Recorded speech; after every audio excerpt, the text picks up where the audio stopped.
사사기 6장 36절부터 40절 말씀까지 우리 함께 보겠습니다. 사사기 6장 36절부터 40절 말씀까지 우리 한 목소리로 함께 읽습니다. 기드온이 하나님께 여쭈되 주께서 이미 말씀하신 같이 내 손으로 이스라엘을 구원하시려거든 보소서, 내가 양털 한 뭉치를 타작마당에 두리니 만일 이슬이 양털에만 있고 주변 이미 말씀하신 같이 내 손으로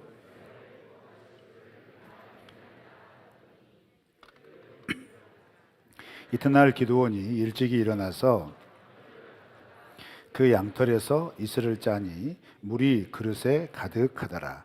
기드온이 또 하나님께 여쭈어 주여 내게 노하지 마옵소서. 내가 이번만 말하리이다.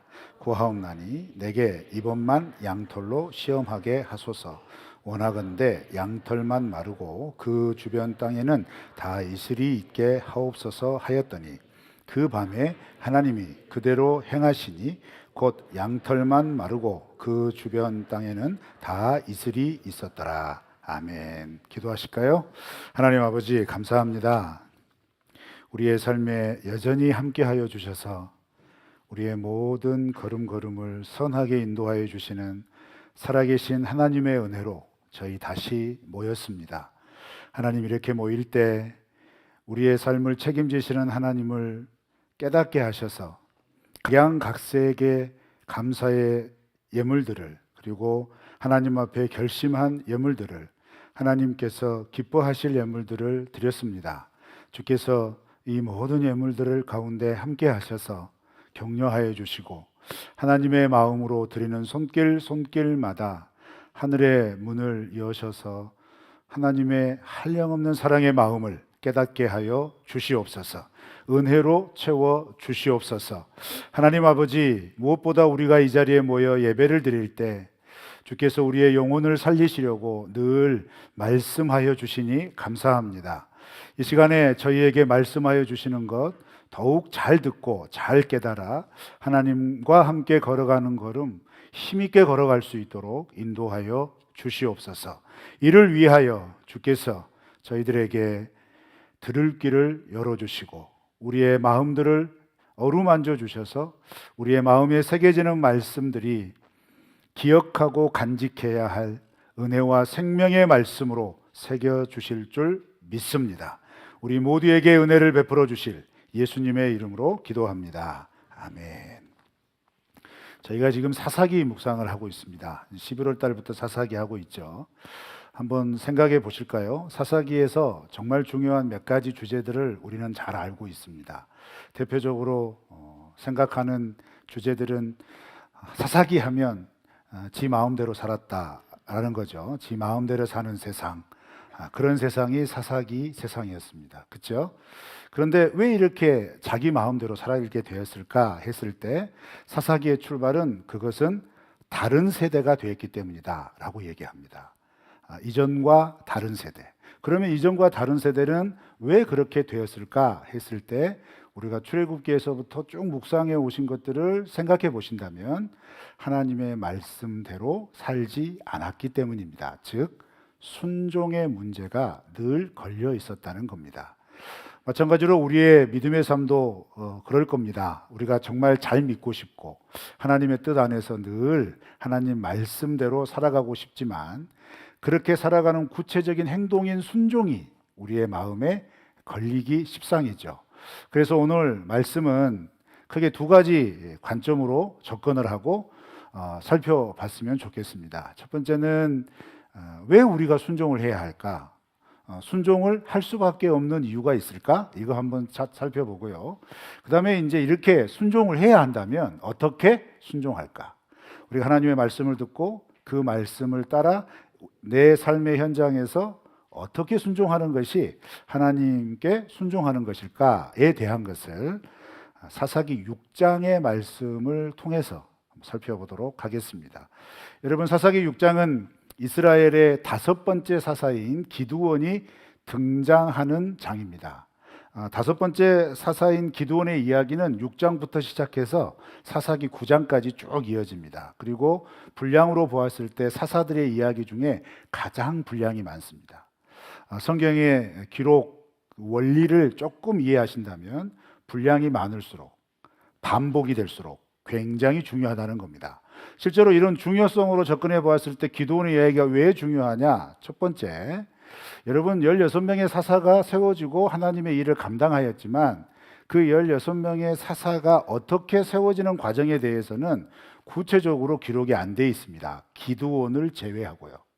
기드온이 사사가 되기까지 하나님께서 어떻게 이스라엘의 사사로 세우셨는가에 대한 것들을 이해하면서 나머지 15명의 사사도 이런 방법으로 그리고 이런 모습으로 세우셨겠구나 이렇게 이해하시면 됩니다. 그렇다면 더 우리에게 은혜가 되는 게 무엇이냐면 기드온 너 이스라엘을 위해서 사사가 되어라 아멘 할렐루야 하면서 달려오지 않았다는 거죠. 그죠? 오늘 6장 말씀이 굉장히 짜증나는 말씀 중에 하나지 않습니까? 들어라 싫어요 증거 보여줘요 옛다 증거 또 보여줘요 옛다 증거. 이게 다 오늘 본문 말씀에 이어지는 말씀입니다. 아시고 웃으시는 거죠? 이게 정말 답답할 노릇이라는 겁니다. 그런데 이 말씀을 통해서 제가 주일 말씀을 준비하면서 그러면 우리 그리스도인의 삶도 마찬가지지 않겠나? 그리스도인이 예수님을 믿고 그리스도인으로 하나님 나라의 제자, 백성으로 살아갈 때 어느 누가 하나님 나라의 백성이 되어서 하나님 백성답게 제대로 살아야지라고 하는 마음이 없는 분이 누가 있겠어요? 다 그런 마음이 있다는 겁니다. 그런데 문제는 그렇게 하나님의 나라 백성으로 어떻게 살까? 어떻게 그 하나님의 말씀을 따라갈까? 이게 정말 애매모호하다는 거죠. 그래서 오늘 말씀을 통해서 그런 조그마한 도움을 얻어보시기를 주님의 이름으로 축원합니다. 먼저 왜 순종해야 할까요? 자, 오늘 말씀에 있지는 않았지만 6장 24절 말씀을 한번 다 같이 읽어보겠습니다. 6장 24절입니다. 시작. 여호와 샬롬이라 하였더라. 그것이 오늘까지 아비에셀 사람에게 속한 오브라에 있더라. 아멘. 이 이야기를 이해하시려면 이 이야기는 한 단락 이야기의 결론입니다. 이 결론은 무엇이냐면 기드온이 여호와의 사자를 만나고 나서 그 결론에 해당되는 이야기입니다. 근데 이 여호와의 사자가 기드온에 나타나기 전에 먼저 6장을 출발하면서 사사기 저자는 무엇부터 설명하냐면 이스라엘이 또 하나님의 목전에서 악을 행하였다 이렇게 시작을 하고 그렇게 악을 행한 이스라엘에게 하나님은 진노하셔서 이번에는 미디안 족속에게 이스라엘을 넘기셨다 이렇게 1절 2절에 보면 시작을 합니다. 그렇게 넘겨진 이스라엘은 어느 정도의 고통을 받았냐면 미디안은 7년 동안 이스라엘을 못 살게 굴었는데 그 강도가 다른 민족들이 족속들이 못 살게 군 거와는 차원이 달랐습니다. 이스라엘 백성들이 받아들이기에 그 차원이 어떻게 달랐냐면 미디안 족속은 메뚜기 때처럼 올라와 가지고 장막과 짐승들을 가지고 자리를 잡고 추수 때, 파종 때, 씨 뿌려놨을 때 얼마 지나지 않아서 새순이 돋으면 짐승과 함께 장막을 잡고 딱 올라와서 자리를 잡고 그 새순을 다 걷어 먹어버리는 거예요. 자기들 가축들에게 먹이는 거죠. 그리고 또 그렇게 해서라도 어느 정도 수확이 있는 추수절에는 그대로 머물러 있다가 그 수확한 것을 약탈해 갔다는 거죠. 그렇게 약탈한 것에서 멈추지 않고 곡식뿐만 아니라 짐승들까지 모조리 잡아갔다 이렇게 얘기를 합니다. 그러면서 그 상황을 평가할 때 어떻게 평가했냐면 이스라엘을 멸하려고 했다 이렇게 얘기합니다. 그러니까 잡아서 칼로 죽이고 창으로 찔러 죽이고 이런 것도 멸하는 거였지만 사실은 삶의 터전에서 살 수 없도록 완전히 밀어내고 있다는 겁니다. 여러분 뭔가 느껴지지 않습니까? 하나님께서 가나안 땅에 들어가서 너희들 그 땅을 정착하게 되면 그 땅에 거하는 모든 족속들과 우상들을 다 쫓아내라 라고 명령하신 하나님의 명령을 지키지 않으니까 이제는 어느덧 자기들이 쫓겨나가고 있는 상황으로 역전이 되어버린 거예요.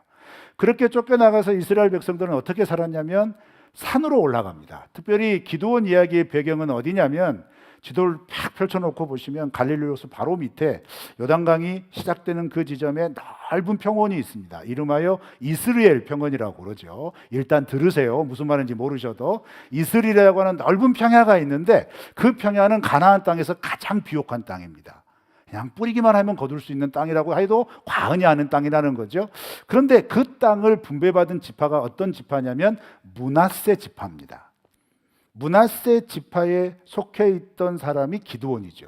근데 이 기드온이 속해 있는 마을은 오브라라고 아까 우리가 24절 읽을 때 기록이 나오잖아요. 그 마을 이름.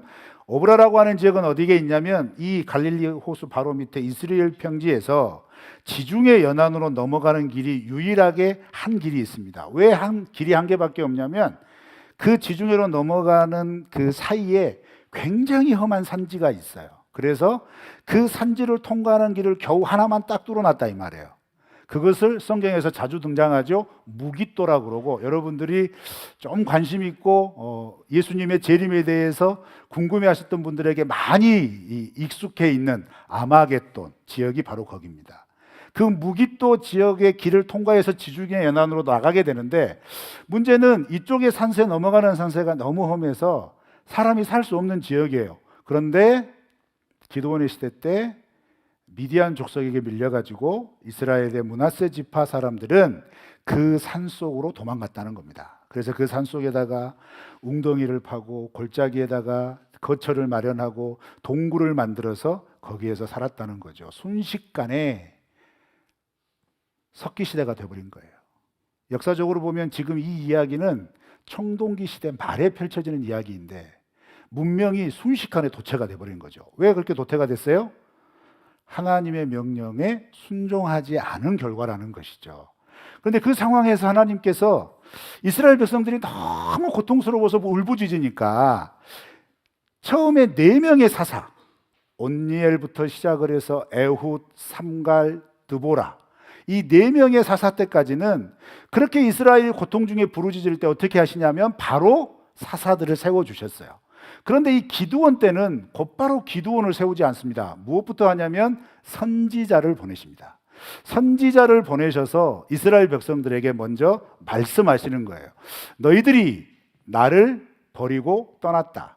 너희들이 나를 배반했다. 이렇게 먼저 말씀을 선포하는 겁니다.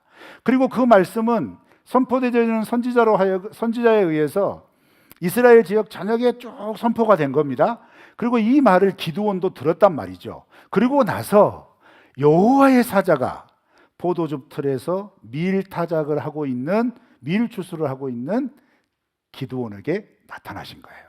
나타나실 때 그 유명한 말이죠. 큰 용사여 여호와께서 함께 계시도다 하면서 나타나죠. 그러니까 기드온이 그 여호와의 사자인지도 모르고 대tum 불평합니다. 누군지 모르니까 이런 말 하는 거예요. 웃기는 소리 하지 마시오. 하나님이 우리의 하나님이라면 미디안 족속에게 우리를 팔았겠습니까? 그 참 말도 안 되는 소리 하지 마세요. 그러면서 불평불만을 바로 쏟아내버려요. 여러분, 이게 뭐예요? 그만큼 하나님께 대한 불평과 하나님께 대한 실망이 극에 달해 있다는 겁니다. 자기들이 지은 죄에 대해서는 생각하지 못하면서 하나님이 우리 하나님이라면 이렇게 내버려 두시나 라고 하는 그 불평이 여기에 차이 있는 거예요. 그러니까 어떤 희한한 사람이 와가지고 포도즙 틀에서 추수하는 기드온에게 큰 용사여 하나님이 당신과 함께 하십니다 라고 얘기하니까 웃기는 소리 하고 있네, 이거라 이 말이죠. 그러면서 불평불만을 토해내는데, 토해내도 맞습니다. 우리 이스라엘 백성들이 지금 미디안 족속에게 고난을 받고 있어서 하나님은 당신을 통해 이스라엘을 미디안 손에서 구원하시려고 당신을 부르시는 겁니다. 또 이렇게 얘기하니까 웃기는 소리 하지 마세요. 내가 누구간데 이런 거래요. 말도 안 되는 소리 하지 마세요. 내 능력 봐요. 내 지금 상황 봐요. 내 집 다 버리고 지금 여기에 와서 추수하고 있잖아요. 이렇게 투덜투덜 거리고 있는 거예요.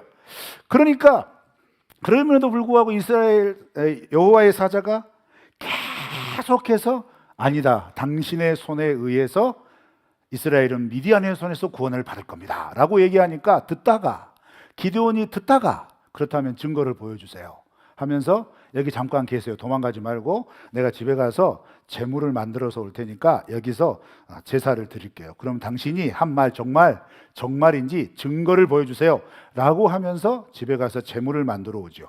그러니까 여호와의 사자가 여기에 이렇게 제단을 만들어라 라고 말하고 그 제단 위에 가지고 온 제물, 국을 올려놓고 국물을 제물 위에 부어라 이렇게 얘기하죠. 그리고 여호와의 사자가 지팡이를 대자 거기에 불이 일어나고 제물이 순식간에 타져 없어지면서 여호와의 사자는 갑자기 쫙 사라지는 거예요. 그러니까 그제서야 기드온이 아플사 내가 하나님의 사자를 배웠구나, 내가 하나님을 배웠구나 라고 통곡합니다. 아주 그냥 겁을 잔뜩 먹은 거죠. 왜 겁을 잔뜩 먹었냐면 이때 당시 누구나 알고 있습니다. 하나님의 천사를 보거나 하나님의 음성을 듣거나 하나님의 모습을 본 사람은 누구라도 상관없이 죽는다, 다 알고 있었거든요. 그러니까 이제 내가 죽게 되었구나 라고 소리를 치는 거예요. 그때 하나님의 음성이, 이제는 하나님의 음성이 들립니다. 여호와의 사자가 나타나는 게 아니라 하나님의 음성이 반복해서 들리죠. 34절 직전에 이렇게 말하죠. 안심해라, 두려워하지 마라, 너 안 죽는다, 이렇게 3번 반복을 하죠. 그리고 나서 그 일을 겪은 다음에 기드온이 이 일을 기억하고 경험한 것을 기념하기 위해 그 제단의 이름을 여호와 샬롬이라고 명명한 겁니다. 샬롬의 뜻이 뭔지 아시죠? 왜 이러세요 제발. 샬롬의 뜻이 뭐죠? 맞습니다. 평안입니다. 여호와는 평화이시다. 여호와는 평안이시다. 그 말은 기드온에게 뭔 말이죠? 하나님이 나를 죽음에서 건져주셨구나, 하나님이 나를 구원해 주셨구나 라고 하는 고백인 겁니다. 여러분, 하나님께 구원받은 사람, 하나님께 구원의 경험을 경험한 사람, 구원의 경험이 약하든 강하든 상관없이 하나님께서 나를 사망의 그늘에서, 나를 고통의 현장에서, 도무지 해결할 수 없는 삶의 내 힘으로는 어찌할 수 없는 그런 지경에서 하나님을 만나게 되고 그 하나님이 나에게 구원의 은혜를 베풀어 주셨다라고 확신하며 간증하는 사람은 하나님의 뜻, 하나님의 말씀에 순종하며 따라가는 것을 주저하지 않습니다. 그래서 그리스도인들은 하나님의 말씀에 순종하며 살아가는 것입니다. 순종을 왜 해야 하냐고요? 구원의 은혜에 확신하면 확신할수록 하나님이 나를 살려주셨구나 라고 하는 고백이 주저하지 않고 내 입술과 내 마음에서 터져나오는 사람이면 사람일수록 어떤 하나님의 감동, 어떤 하나님의 명령이 우리 가운데 내려온다 할지라도 알겠습니다 주님, 제가 순종해 보겠습니다 라고 하는 걸음을 시작할 줄로 믿습니다. 우리 더 오늘 이렇게 성도 여러분에게 이 은혜가 있으시기를 축원합니다. 그렇다면 나는 왜 하나님의 말씀에 순종해야 될지 모르겠어 라고 느끼시는 분들은 먼저 하나님 저에게도 여호와 샬롬의 은혜를 알게 해주세요. 이 기도가 필요합니다. 이 간구가 필요한 겁니다. 여러분, 그 믿음의 간구부터 시작해 보시지 않으시겠습니까? 그리고 나는 내 삶에 여호와 샬롬이 있었어, 하나님의 은혜 때문에 내가 지금 살고 있는 거야 라고 감격적인 고백을 하시고 계신다면 이제부터 더욱더 하나님의 말씀에 순종하는 것을 당연하게 여기시는 믿음이 우리 가운데 다져지시기를 주님의 이름으로 축원합니다. 자, 이 은혜에 있는 사람들은 그러면 어떻게 순종을 할까요? 첫 번째로 오늘 본문 말씀 27절 읽지는 않았습니다. 6장 27절 다 같이 읽겠습니다. 시작.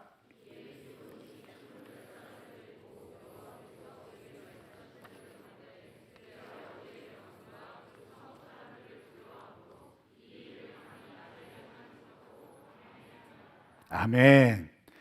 여호와 샬롬이라는 감격적인 기념비적인 이름을 딱 명명을 하고 나서 하나님께서 첫 번째로 명령하신 것, 사사로서 명령하신 것은 무엇이냐면, 기드온아, 내 아버지 요아스의 집에 있는 바알의 단을 허물어라, 거기와 함께 서 있는 아세라상을 찍어내라, 이렇게 명령하십니다. 여러분, 기드온의 이름의 의미가 정말 재미있게도 찍어내다, 베어내다 라고 하는 뜻입니다. 하나님께서는 기드온의 이름처럼 네 집안에 있는 하나님을 거역하고 하나님 외에 달리 섬기고 있는 그거 지금 찍어내라, 지금 베어내라 라고 명령하신 겁니다. 감동이 있잖아요. 여호와 샬롬의 확신이 있어서 그 확신 가운데, 그 감동 가운데 명령을 받았잖아요. 그러면 기드온이 그 명령을 받자마자 순종을 했어야 돼요. 자, 그런데 어떤 일이 벌어지냐면 방금 읽으셨죠? 두려워합니다. 왜요? 아버지 집에 있는 바알단은, 제단은 집안 사람들만 섬기는 제단이 아닌 거예요.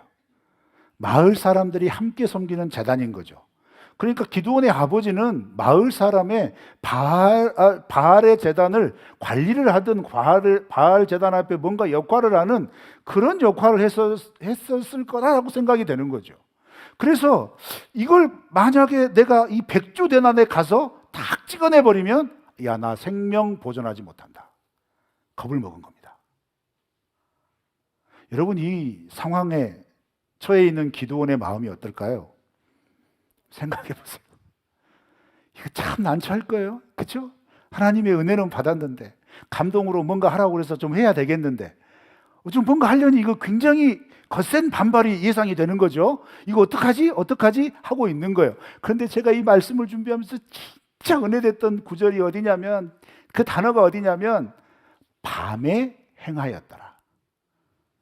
낮이 아니라 밤에.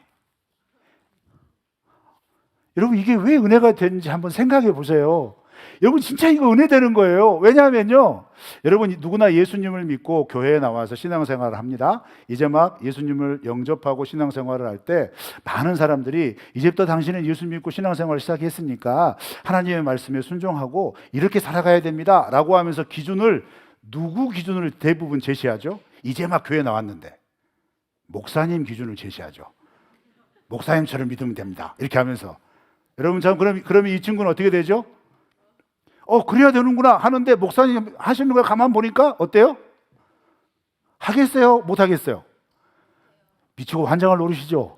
이거 못 합니다. 말도 안 되죠. 그런데 여러분은 지금껏 친구를 전도하시고 나서 이렇게 강요하셨다는 거 아십니까? 야, 이제 예수 믿었으니까 너는 이렇게 믿어야 돼. 그러면서 주일 절대 빠지지 마. 주일 빠지면 너 저주받는다. 이런 언어 폭력이 어디가 있어요? 그거 말을 듣는 순간 그 사람은 야, 교회 안 다녔나? 이렇게 교회 다닐 바에야 나는 교회 안 다니고 말까? 이런 말이 바로 들을 수 있도록 우리는 너무도 당연하게 순종을 예수님처럼 순종해야 한다. 바울처럼 순종해야 된다. 베드로처럼 순종해야 된다. 야, 그렇게 안 믿는 건 믿는 것도 아니야! 라는 거죠. 여러분, 그 수많은 세월 동안 우리가 얼마나 이것 때문에 고통스럽고 시험당하고 이것 때문에 신앙을 접을까 말까 늘 폴도 본것처럼 이렇게 접었다 뺐다가 했던 적이 한두 번도 아니죠? 근데 이 말씀이 왜 은혜가 되죠? 밤에 몰래라도 순종하시기를 축원합니다. 진짜예요. 몰래라고 하는 의미보다는 아마 더 중요한 의미가 포기하지 않고가 될 겁니다. 여러분, 순종은 포기하지 않고 해야 되는 줄 믿습니다. 하나님이 여러분에게 감동을 주셨다면 포기하지 마십시오. 모든 사람들이 보는 앞에서 하려고 할 때 너무 걸리적거리고 의식이 되고 하지 못할 것 같은 주눅이 들 것 같으면 그냥 가만히 계셨다가 아무도 안 보는 곳에서 하세요. 그것부터 출발하는 겁니다. 왜요? 그게 어린아이와 같은 신앙입니다. 왜요? 하고 안 하고 결과를 내고 못하고의 문제가 아니라 하나님의 말씀을 지키려고 최선을 다했다 라는 거예요. 순종은 이렇게 포기하지 않는 것이 중요합니다. 여러분, 그렇게 순종하시기를 축원합니다. 두 번째, 36절 37절 한번 읽어보시죠. 오늘 본문 말씀이죠. 드디어 시작.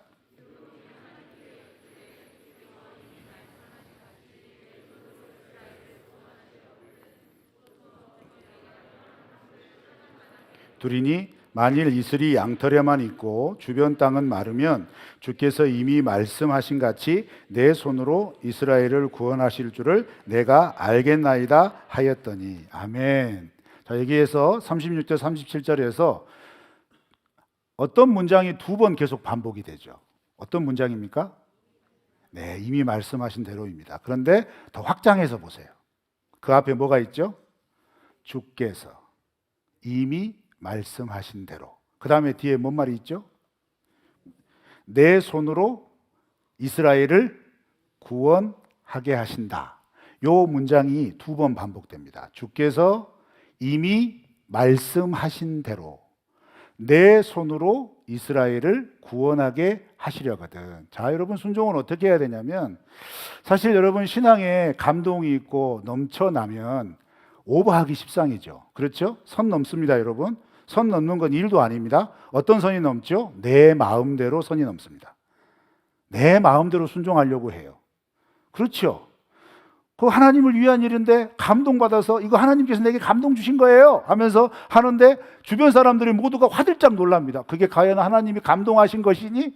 너 좀 기도 좀 해봐라. 이런 반응이 옆에서 막 일어나는데도 아니야, 이건 하나님의 감동이야 그러면서 막 마음대로 달려가요. 그렇죠? 순종은 어떻게 해야 되냐면 주께서 이미 말씀하신 대로. 자, 그 말은 무슨 말이냐면 두 가지 의미가 있습니다.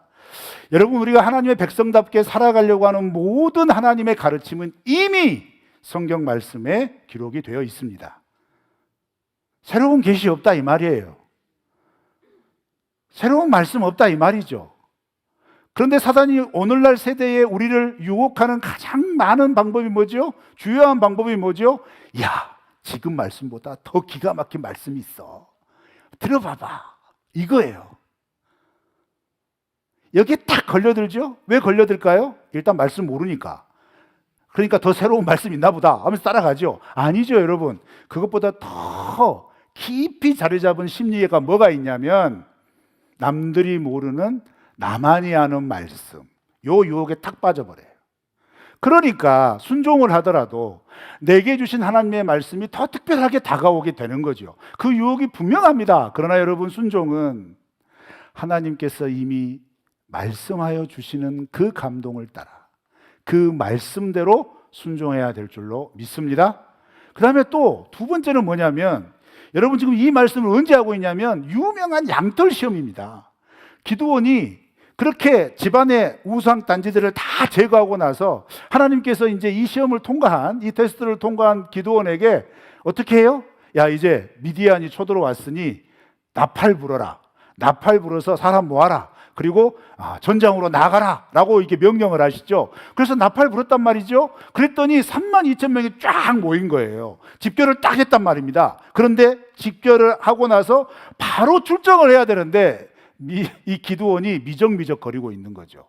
미적거리면서 이틀을 소비합니다. 이틀을. 그러면서 이 양털 시험 하는 거예요. 많은 분들이 이 양털 시험에 대해서 기드온의 불안전함, 기드온의 부족함, 의심, 이런 것들로 많이 얘기를 하는데, 말씀을 계속 곰곰이 묵상하다가 몇 번이고 읽어보다가 왜 기드온은 양털 시험을 했을까? 왜 했을까? 왜 했을까? 거의 그 의심이 들더라고요. 질문을 하게 됐어요.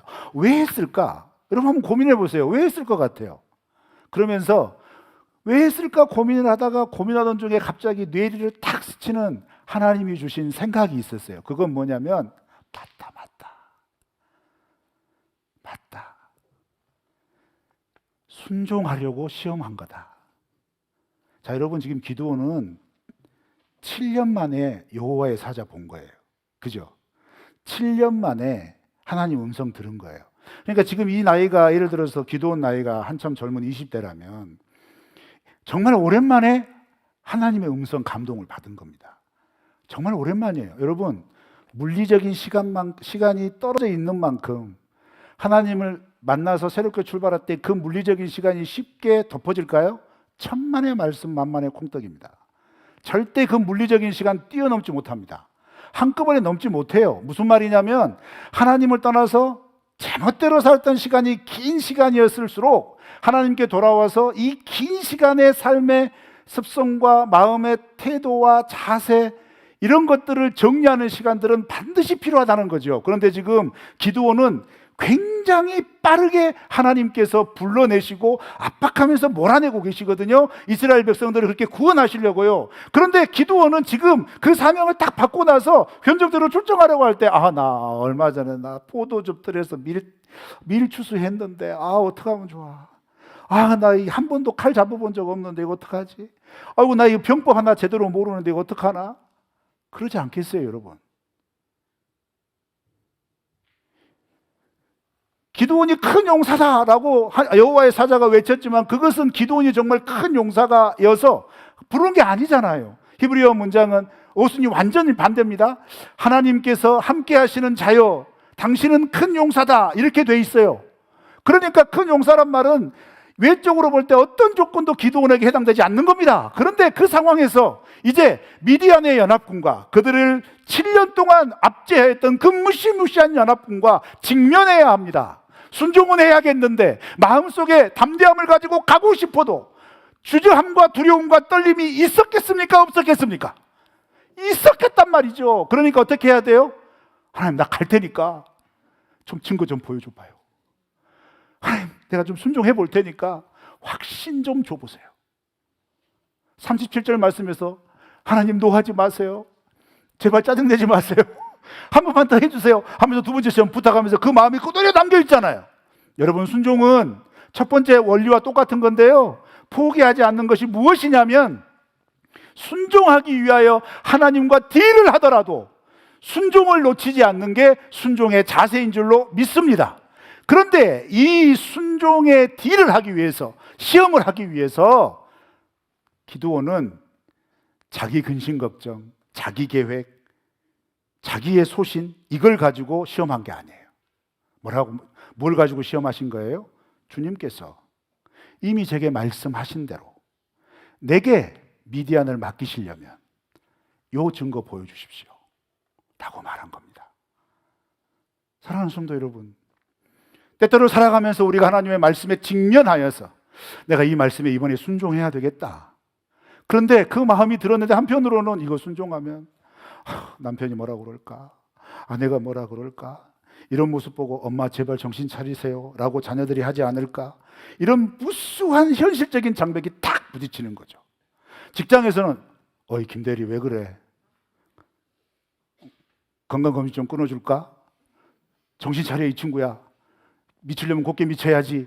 이런 말들이 계속 들려오고, 그런데 언젠가는 결심을 딱 해서 하나님, 내가 하나님 말씀대로 한번 서보겠습니다 라고 딱 하는데 그렇게 하고 싶은데 마음에 확증이 안 드는 거죠. 확신이 안 드는 거죠. 순종은 하고 싶은데, 하나님이 분명히 함께 하신다고 말씀을 하셨는데 이건 하고 싶은데 도무지 그 의지가 발휘가 안 될 때, 여러분 포기하지 말고 하셔야 될 것은, 하나님 그때 감동 주셨는데 제 마음이 너무 불안합니다. 하나님 그때 내게 분명히 말씀으로 깨닫게 해주셨는데 이거 순종하려고 하니까 내가 너무 주저가 됩니다. 하나님 저 좀 도와주세요. 제가 이걸 할 수 있는 좀 증거 좀 보여주시면 안 됩니까? 라고 하는 자세를 포기하지 않고 하나님 앞에 드리면서 나가는 것이 무엇이냐? 그것이 바로 순종인 줄 믿습니다. 결과가 중요한 게 아닙니다. 이 과정에서 어린아이처럼 철이 없이 보여도 하나님 내가 순종할 테니까 좀 도와주십시오 라고 하는 마음 잊지 않는 우리 모두가 되시기를 주님의 이름으로 축원합니다. 그 출발이 기록하신 말씀대로 지키려고 하나님께 매달리는 그 자세를 우리가 놓쳐서는 안 될 줄로 믿습니다. 마지막 세 번째는 34절 말씀입니다. 우리 6장 34절 다 같이 읽겠습니다. 시작. 기드온에게 임하시니 기드온이 나팔을 불 때 아비에셀이 그의 뒤를 따라 부름을 받느니라. 아멘. 자, 여기에 보면 사실은 36절, 37절 전에 있는 말씀이니까 두 번째가 이거였으면 좋겠지만, 제가 세 번째로 배치한 이유는 뭐냐면, 전쟁의 개전을 알리고 하나님께서 이스라엘 백성들을 모으라고 할 때 이 호령의 나팔 소리, 구령의 나팔 소리를 불기 전에 먼저 무엇을 하시냐면 기드온에게 하나님의 영을 부어주십니다. 그런데 하나님의 영을 부어주셔서 기드온이 나팔을 부니까 32,000명이 모였단 말이죠. 그렇게 모여서 모인 숫자에 대해서 감격하고 흥분해서 바로 달려가면 좋겠는데 두 번의 시험을 거치면서 더욱더 내가 이 하나님이 하신 말씀대로 순종하기 위해서 힘을 두어달라고, 증거를 보여달라고 간구했단 말이죠. 그런데 이 되어지는 과정에서 우리가 놓치지 말아야 할 것은 뭐냐면, 순종은 내 능력, 내 의지, 내 계획이 아니라 성령의 능력으로 되어지는 것을 인정하라는 겁니다. 여러분, 순종은 성령의 능력으로 감당하는 것인 줄 믿습니다. 그런데 여러분, 이와 같은 원리가 우리 그리스도인들에게 그대로 선포가 되셨죠. 여러분, 예수님께서 제자들에게 이제 곧 내가 너희들과 헤어질 때가 가까이 왔다. 내가 곧 있으면 대제사장들과 서기관들과 바리새인들에 의해서 십자가의 고난을 받고 십자가에서 죽게 될 거다. 그리고 그 십자가에서 죽게 되고 난 이후에 3일 후에는 다시 살아날 거다. 이런 예수님의 구원의 사역을 선포할 때 제자들이 이구동성으로 불안해합니다. 어떻게 그런 일이 있을 수 있습니까? 예수님 그러지 마십시오. 예수님 그러려고 메시아로 오셨습니까? 세상에 말도 안 되는 소리 하지 마세요 라고 하면서 계속해서 예수님께 불안함과 절망함과 때로는 떼쓰듯이 반응들을 보이니까 예수님께서 그 십자가의 구속의 사역을 선포하시는 그 말씀과 함께 무엇을 말씀하셨냐면, 그러나 걱정하지 마라. 이 일이, 모든 일이 다 이루어진 다음에 내가 나의 자리로 다시 돌아가고 나서 너희들을 위해 성령을 보내주겠다 라고 말씀하신 거예요. 그 성령이 너희들에게 임하면 너희들이 이 십자가의 복음을 올바로 깨닫고 이 복음의 말씀에 순종하여 내가 너희에게 부탁한 하나님 나라를 세워가게 될 거다 라고 말씀을 하시죠. 그리고 실제로 사도행전을 시작하면서 예수님께서 약속한 이 성령을 구하라고 말씀하셨고, 그 구하라고 하는 말씀에 순종하여 약 10여 일을 기도한 끝에 오순절날 성령이 임하니까 어떤 변화가 일어납니까? 성령이 임하여 그들에게 권능이 일어나기 시작했습니다. 그 권능이 일어나자 다락방에 숨어 있었던, 골목골목에 몸을 숨기고 있었던 제자들이 성전 사거리 앞으로 달려나옵니다. 그렇게 달려나와서 너희들이 2달 전에 죽였던 예수 그리스도가 이런 분이시다. 너희들이 죽였던 예수 그리스도가 부활하셔서 이제 이렇게 나타나셨다라고 하는 십자가의 복음, 그 부활의 놀라운 복음의 소식을 담대하게 예루살렘에 울려 퍼지면서 예루살렘 교회가 시작이 된 겁니다. 순종이 무엇입니까? 성령의 감동에 반응하며 성령의 인도하심을 따라 나아가는 것이 순종이라는 것이죠. 기드온도 마찬가지였습니다. 여호와의 영이 임하니까 이분 자기가 말하는 것 같았지만 하나님이 행하셔서 32,000명을 모으고 개전의 준비를 펼치게 된 것입니다. 사랑하는 성도 여러분, 우리가 이와 같이 순종해야 될 줄로 믿습니다. 순종은 밤에라도 꼭 하시기를 축원합니다. 순종은 말씀대로 하시기를 바랍니다. 순종은 성령을 힘입어 끝까지 하시기를 주님의 이름으로 축원합니다. 축원합니다. 주신 말씀 생각하시면서 하나님 앞에 찬송하며 말씀을 정리합니다.